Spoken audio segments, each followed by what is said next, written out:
So we're going to talk about compact sets some more. I thought we would start, actually, there is a math comprehensive exam question concerning compact sets that I thought we could look at. So this is from the 2019 comprehensive exam.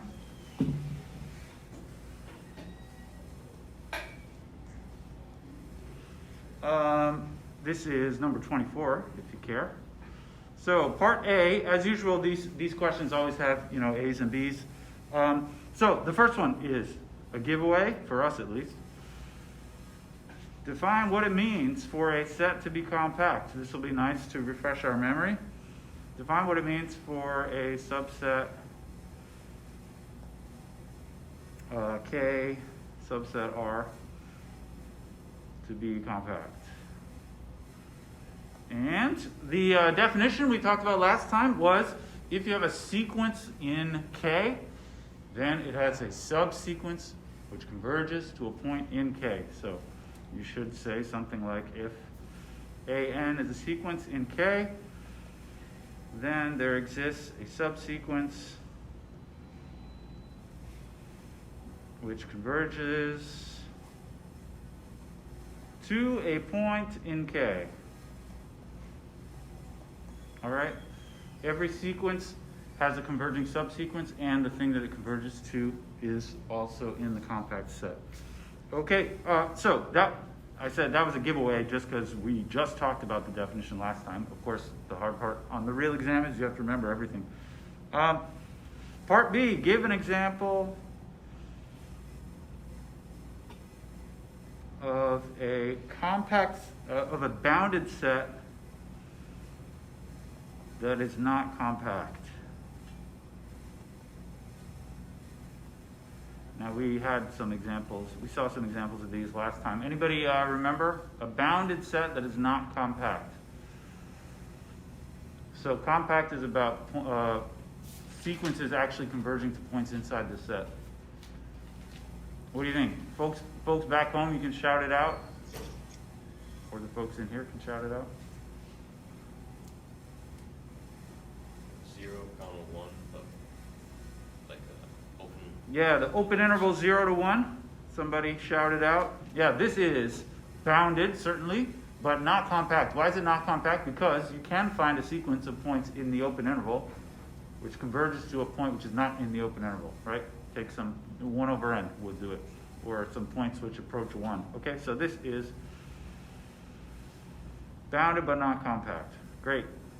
Now, they didn't say, prove it or anything, so I'm just going to leave it at that. It is bounded but not compact. Okay, part C says, prove from the definition of compactness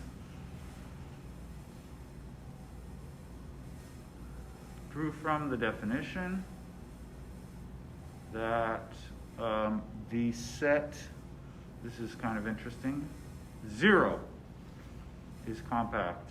Just 0. The set of a single point. We didn't do an example like this last time, although we could have.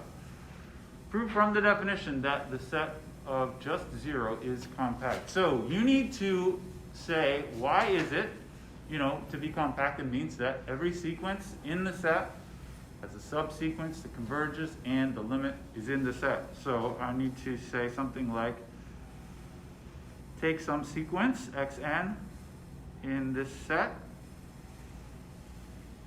So I have a sequence of points, all of them taken from this set. We need to demonstrate that there is a subsequence which converges and its limit is also in the set. What can you say about a sequence of points in this set 0? I'm going to, xn must be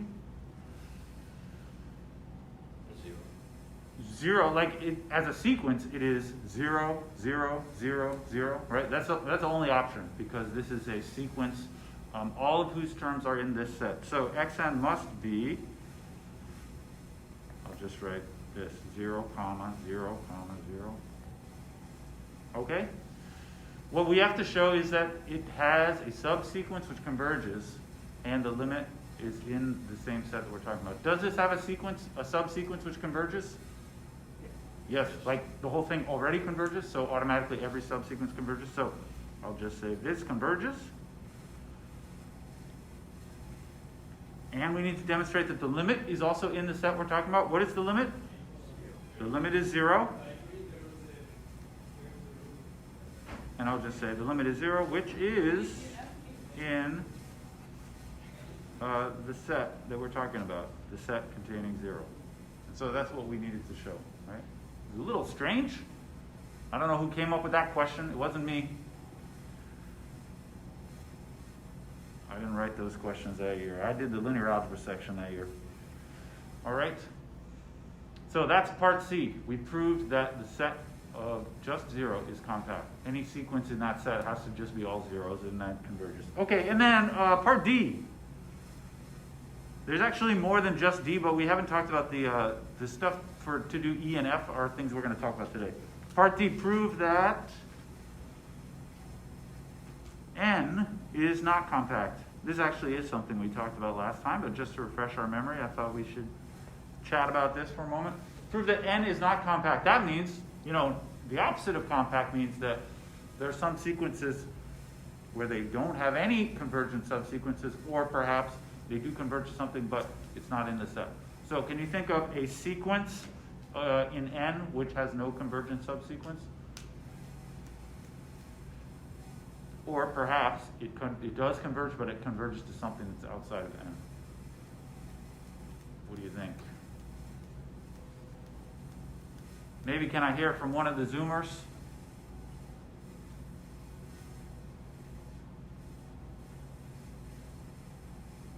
I see your names.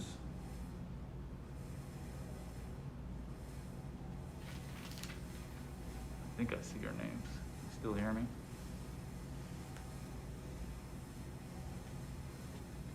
Just the N? Yeah, how about just AN equals N? None of you Zoomers said it. Somebody in here said it. Thank you to somebody in here. How about this sequence? AN equals N, right? In other words, 1, 2, 3, 4, etc. Do you agree this has no convergent subsequence? And so that means this set is not compact. No subsequence converges.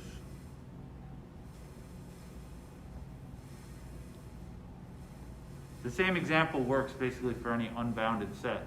I mean, you can have unbounded sets that don't include the integers, but they got to include something, and you can make a sequence that goes up forever. So no subsequence converges, so not compact. Great. All right. Okay, that was that. That was this comp question. What I want to get into today actually concerns the next two parts of that question. So we're going to come back to that question, probably not today, next time maybe. I would like to talk about another approach to the concept of compactness, a different, I will say, point of view on compactness. And this is what is called open covers and finite subcovers. Open covers and finite subcovers. The idea is you're looking at a set which, we're trying to have another approach to the idea of compactness. Another way of phrasing compactness concerns, if you begin with a set, what are the different ways in which you can cover that set by small neighborhoods? And look at something like, can you cover it by using only finitely many neighborhoods, or do you have to use infinitely many different neighborhoods in order to cover the set? This is the kind of the basic idea here. We're going to do several examples, but let me just give you a definition first of what an open cover is. So given some subset A, an open cover of A is some collection of open sets which cover it. What I mean by that is every point in A is an element of one of these open sets. So some collection of open sets, something like O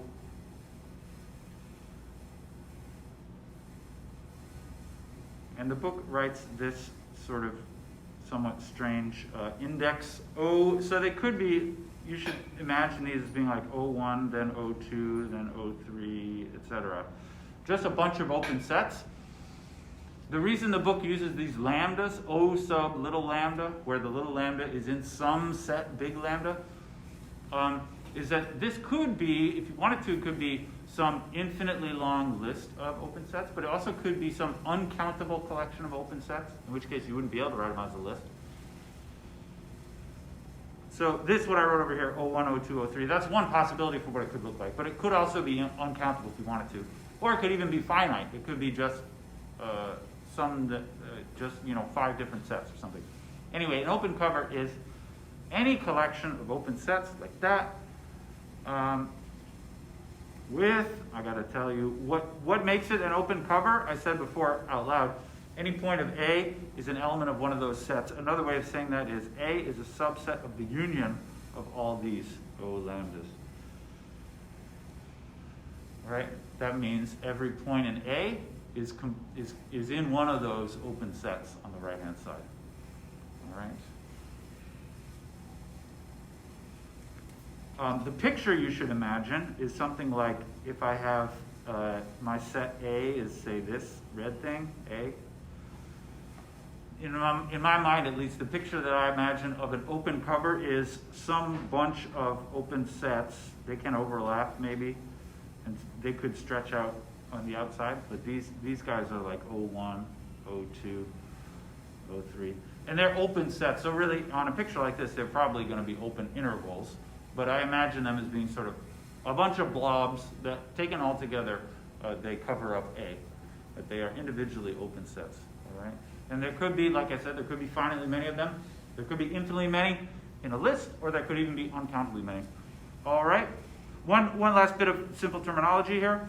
If the set over there, this capital lambda set, is finite, this means, i.e., we have only finitely many different O's.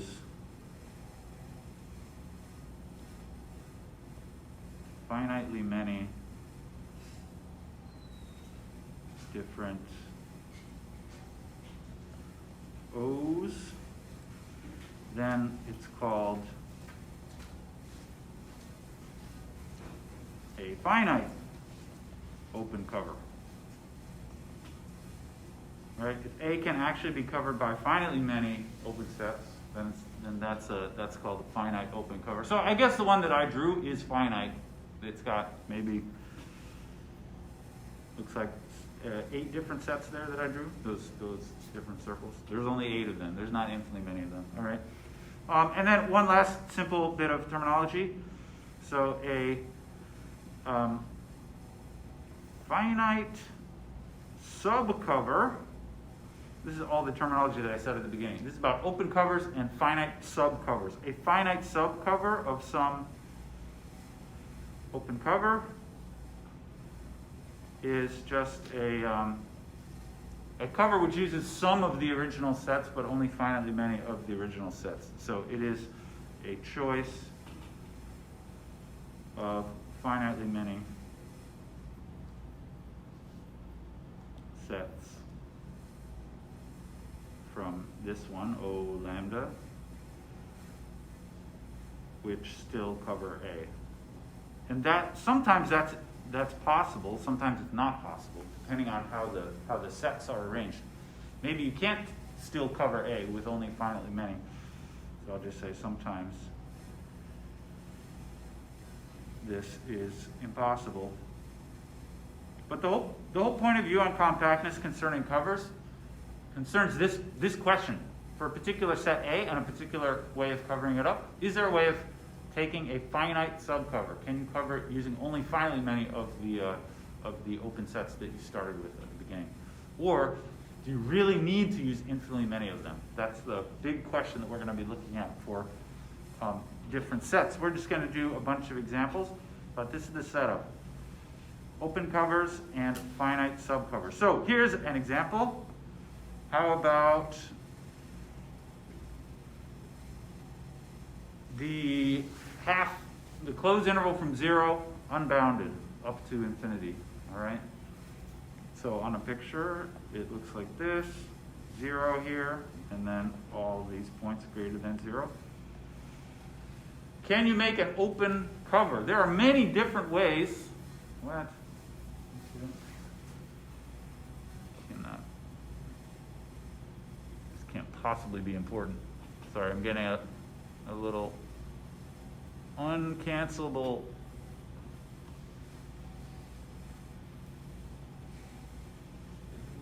Is that for your iPad Oh, it's on my iPad, yeah. It's on both. All right, that's why. Thanks. Yeah, I was gonna, I think, it didn't look like a back. Don't care. Okay. All set. Yeah, I want to consider some way of covering this by a bunch of open sets. Now, there are many ways that you could do this. I will say one possible way to do this. So one possible open cover is we could just take a bunch of neighborhoods of the natural numbers. So I'm going to say ON for each n. ON is going to be the open interval n minus 1 to n plus 1. And I'm going to do this for each n, a natural number. So O1 would be right here, the interval from 0 to, okay, that's not O1, that's O0. Can I start? I didn't really mean n in the natural numbers. I meant n starting from 0. 1, 2, 3. So really this set over here is the lambda, the big lambda. O0, according to this formula, would be negative 1 to 1, right? The interval minus 1 to 1, which would be right there on the picture. This is O0. O1 would be 0 to 2, which would be, now these are going to overlap, but that's fine. I'll draw it sort of down there. 0 to 2, this is O1. O2 would go 1 to 3. I'll write that up here. O3 would be down here. And they're not actually up or down. They just overlap. So I'm separating them out so that you can see what they look like. All right, and so on. They all look like this. Okay. They're all open intervals, but they do cover the entire set, the entire red set, right? You might say these open intervals, they kind of bump up to each other, and they miss a point in between, but that point is in this one down here, so it's not a problem. All right, so this is an open cover of A. This is an open cover of A. All right? Our original set A, which is the red, that is a subset of the union of all those O's. Totally covers up the original set A. I would ask you, is there a finite subcover? So in this particular example, can you choose finitely many of the blue ones and have it still cover the red one? The answer is no. I see them shaking their heads. In this example, there is no finite subcover. If you only choose finitely many of those blue sets, you definitely cannot still cover the entire red set. If you only choose finitely many, at some point, there will be one like all the way to the right, the last one that you chose, and then there's going to be more red points still further to the right, which are uncovered by your choice. So in this example, there is no finite subcover. All right.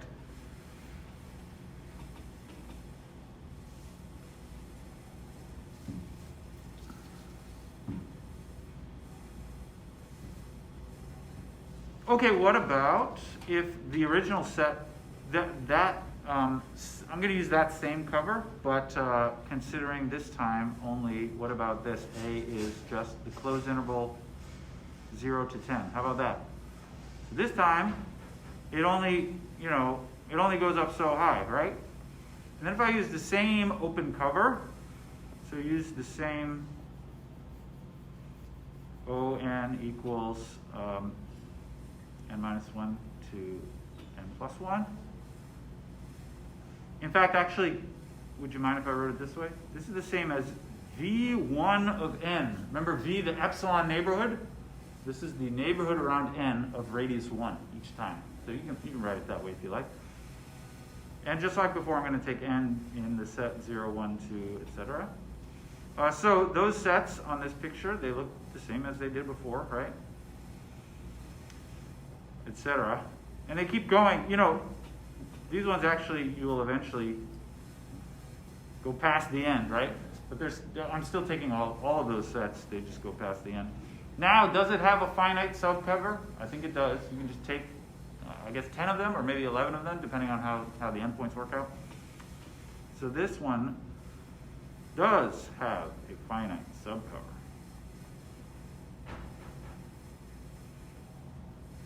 Right? This does have a finite subcover.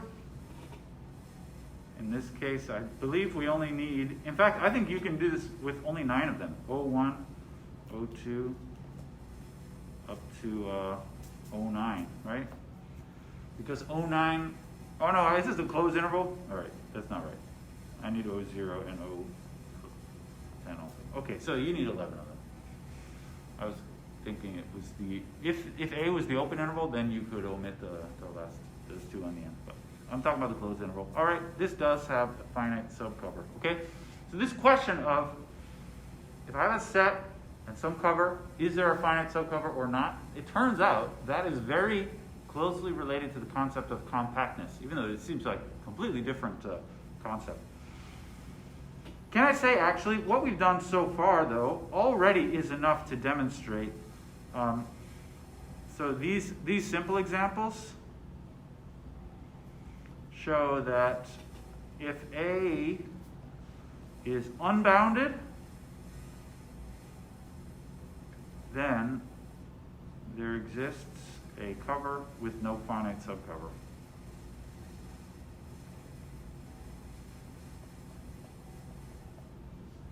If A is unbounded, no matter, it doesn't have to be an interval, it's just, it could be anything that, you know, goes all the way up, but it doesn't have to be an interval. You can still use those same O's that I've been talking about, all these examples. 01, 02, 03, right? If A is unbounded, it is still a fact that these guys, you need infinitely many of them in order to cover the entire set, all right? So I'm just going to say we use the same. You use the same, you know, ON equals the epsilon neighborhood of radius 1, V1 of n, right? And if A is unbounded, then there's no way that only finally many of those could cover the whole set. So if A is unbounded, then there exists a cover with no finite subcover, all right? Okay, just sort of put this fact in your memory banks. We're going to make reference to that in a little bit, although maybe not today. I thought we should do a couple examples that are slightly weirder. So stranger covers. How about, here's another example. A is the open interval 0 to 1. Now, you could just cover this with one open set, like A itself is already an open set, and it is an open cover over itself. It's not a very interesting cover because, I mean, it's already finite. You can talk about, does it have a finite subcover? Yeah, it's already finite, so it has a finite subcover. Here's a more interesting cover for this. So I'll draw my set again. Here's A. I'm going to draw it kind of big, but it's an open interval 0 to 1. It does not include 0 and 1. All right?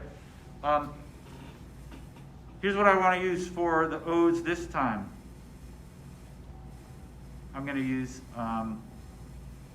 this is going to be an uncountable cover. For each x in the open interval 0 to 1, let OX be the neighborhood of radius 1/2 around x. All right? There's uncountably many different of these O's now, right? Because I have a different O for every point in the interval 0 to 1. You know, one of them, so in the middle of this interval is the point at 1/2, right? And the neighborhood around this one goes I suppose, all the way to the edges, right? This is O 1/2. But there's also, you know, O 3/4 is here.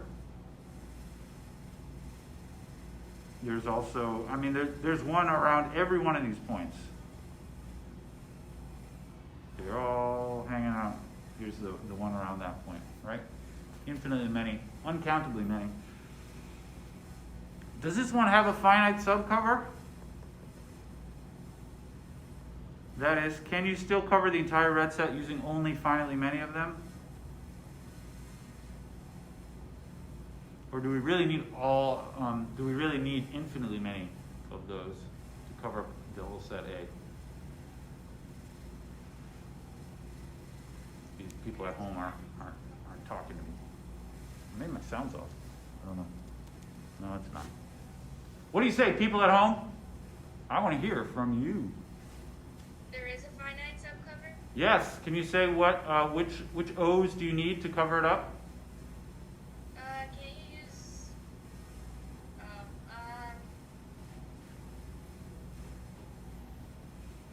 I didn't mean to be ungrateful. Thank you very much for answering the question.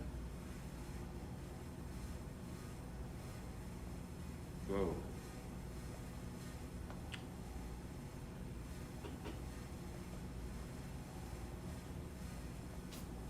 Anyone else? Which of the O's do we need in order to cover the whole set?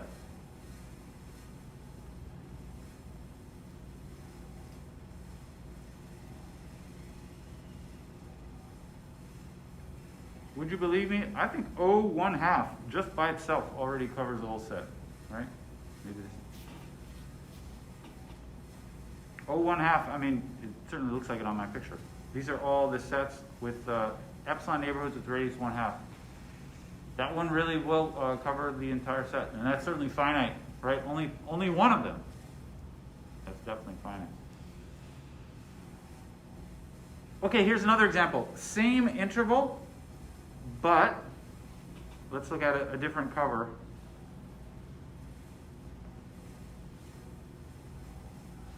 Same interval, so I'm still considering the interval 0 to 1, open interval. But this time I would like to define OX is the interval from 0 up to x.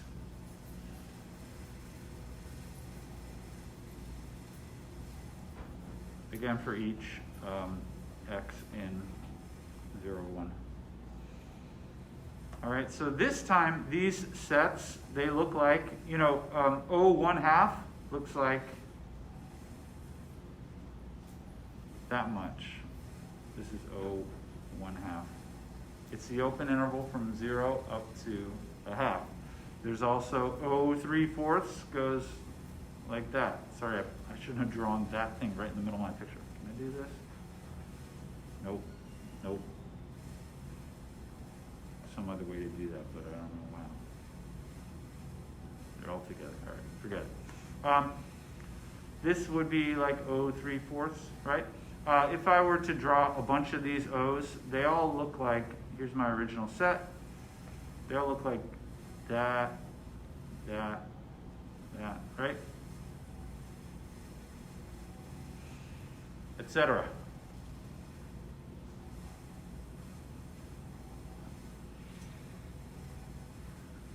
And I will have you notice, no one of these covers the entire set, right? A, in this case, A is the interval 0 to 1. And I'm taking OX's is the interval from 0 up to x for each x in the interval 0 to 1. But the right-hand endpoint of these guys never actually reaches 1. Nevertheless, it is true that these sets, if you take all of them, they do cover the entire set A. This is a little weird, but it's true. Every point in the interval 0 to 1 will eventually be contained in one of these, even if it's very close to 1.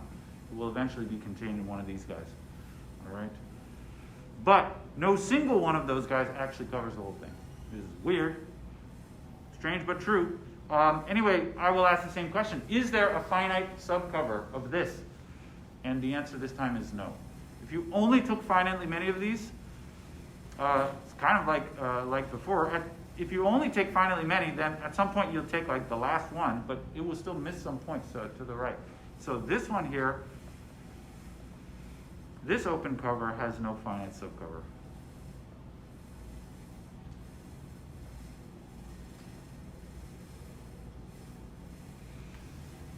Why is this weird example possible? I suppose it has something to do with the fact that A, the set A, is kind of missing this point, the point on the right. The point on the left is not really important in this example, but the fact that A doesn't have the point on the right is what allows you to make these weird sets which cover it up, even though only finitely many of them would not cover it up.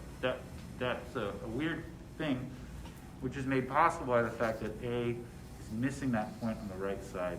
All right. We don't really have time to talk about this, but I'll tell you the big theorem concerning compact sets and this open cover finite subcover business. This is a big named theorem. This is called the Heine-Borel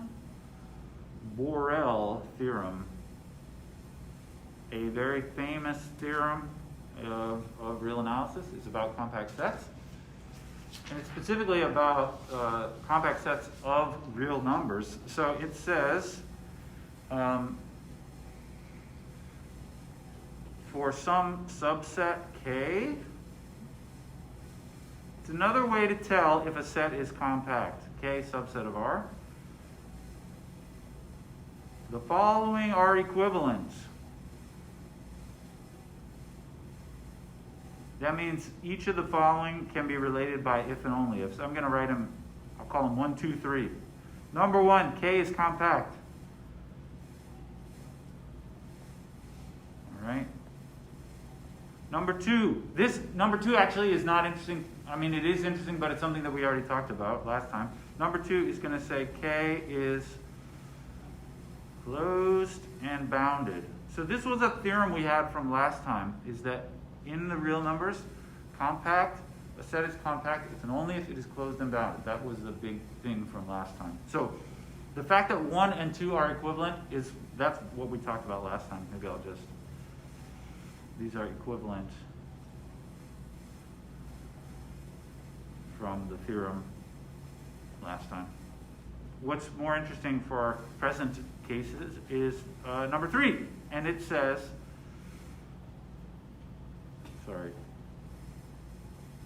for any, I don't want to say for, sorry about that. I'll just say any open cover of K has a finite subcover.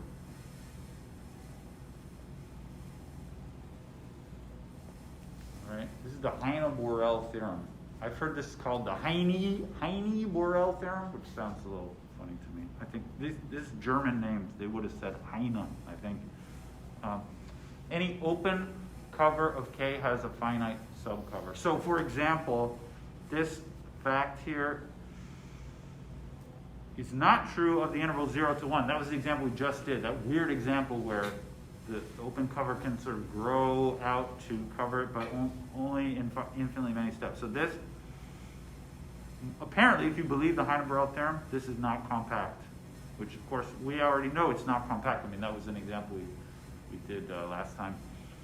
And even before, wasn't that one of the comp questions is what we said, this was the answer. It's a bounded set which is not compact, right? Also, another example we've seen so far is that an unbounded set is not compact. Because, remember I said, any unbounded set, you can make the O's, those little intervals of equal size that just cover the whole thing. And then if it's unbounded, you can't cover it with only infinitely many. Or only finitely many. All right? So you can also see, if you believe the Heine-Borel theorem, it means that 0, 1 is not compact because it does have an open cover with no finite subcover. And also an unbounded set always has an open cover with no finite subcover. And so, according to the theorem, it must not be compact. All right? I do want to talk about why the theorem is true in general, but time's up for today, so I'll leave it at that for now. All right? We will have a homework assignment, as usual, due next week. Sorry for the technical difficulties at the beginning. I think I figured out how to make it work eventually. All right. Have a good weekend, everyone. See you all on Tuesday on Zoom.